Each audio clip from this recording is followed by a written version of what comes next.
بسم اللہ الرحمن الرحیم. شروع اللہ کا نام لے کر جو بڑا مہربان نہایت رحم والا ہے.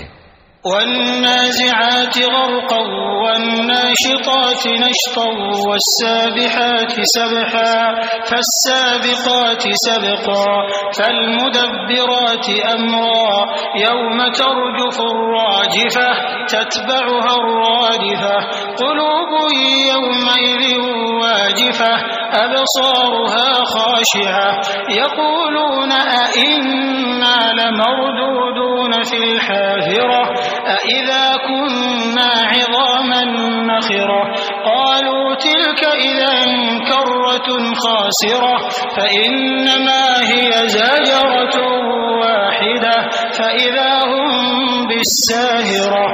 ان فرشتوں کی قسم جو ڈوب کر کافروں کی جان کھینچ لیتے ہیں اور ان کی جو مومنوں کی جان آسانی سے نکالتے ہیں اور ان کی جو تیرتے ہوئے جاتے ہیں پھر لپک کر آگے بڑھتے ہیں. پھر دنیا کے کاموں کا انتظام کرتے ہیں کہ وہ دن آ کر رہے گا جس دن وہ زلزلہ آئے گا، پھر اس کے پیچھے اور زلزلہ آئے گا. اس دن لوگوں کے دل خوف زدہ ہوں گے اور آنکھیں جھکی ہوئی. کافر کہتے ہیں کیا ہم الٹے پاؤں پھر لوٹیں گے؟ بھلا جب ہم کھوکھلی ہڈیاں ہو جائیں گے تو پھر زندہ کیے جائیں گے. کہتے ہیں کہ یہ لوٹنا تو سراسر نقصان کا لوٹنا ہوگا. تو بس وہ ایک ڈانٹ ہوگی، اس وقت وہ سب میدان حشر میں آ جمع ہوں گے.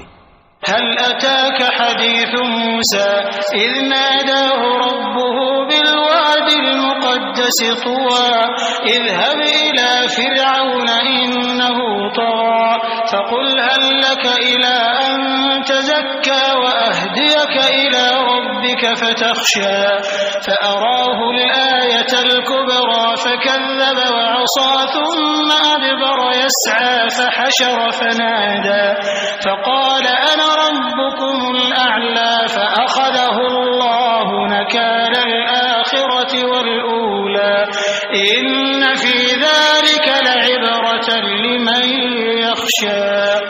بھلا تم کو موسیٰ کی حکایت پہنچی ہے جب ان کے پروردگار نے ان کو پاک میدان یعنی طویٰ میں پکارا اور حکم دیا کہ فرعون کے پاس جاؤ کہ وہ سرکش ہو رہا ہے. پھر اس سے کہو کہ کیا تو چاہتا ہے کہ پاک ہو جائے اور میں تجھے تیرے پروردگار کا رستہ بتاؤں تاکہ تجھ کو خوف پیدا ہو. غرض انہوں نے اس کو بہت بڑی نشانی دکھائی مگر اس نے جھٹلایا اور نہ مانا. پھر لوٹ گیا اور تدبیریں کرنے لگا. سو اس نے لوگوں کو اکٹھا کیا، پھر بلند آواز سے بولا. سو کہنے لگا کہ تمہارا سب سے بڑا مالک میں ہوں. تو اللہ نے اس کو دنیا اور آخرت دونوں کے عذاب میں پکڑ لیا. جو شخص اللہ سے ڈر رکھتا ہے اس کے لیے اس قصے میں عبرت ہے. أأنتم أشد خلقا أم السماء بناها رفع سمكها فسواها وأغطش ليلها وأخرج ضحاها والأرض بعد ذلك دحاها أخرج منها ماءها ومرعاها والجبال أرساها متاعا لكم ولأنعامكم فإذا جاءت الطامة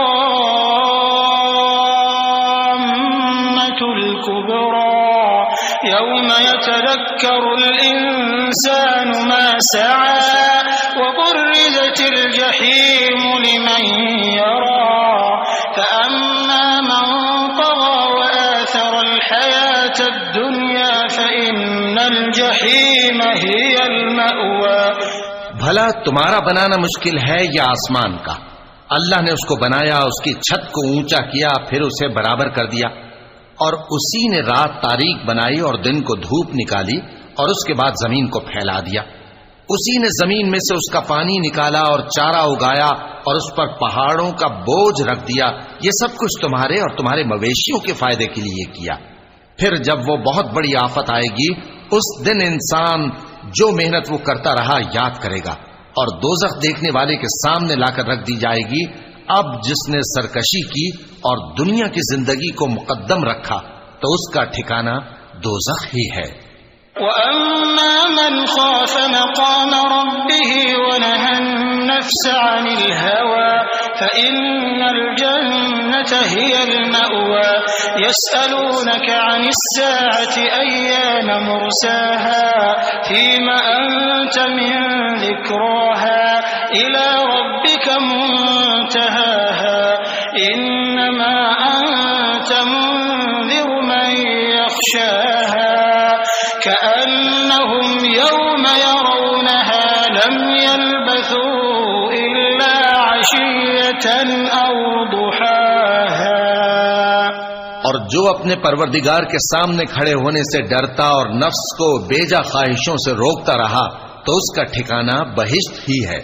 اے پیغمبر صلی اللہ علیہ وآلہ وسلم، لوگ تم سے قیامت کے بارے میں پوچھتے ہیں کہ اس کی آمد کب ہے، سو تم اس کے ذکر کی طرف سے کس فکر میں ہو؟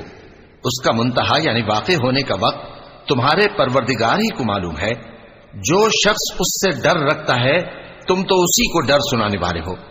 جب وہ اس کو دیکھیں گے تو ایسا خیال کریں گے کہ گویا دنیا میں صرف ایک شام یا ایک صبح رہے تھے.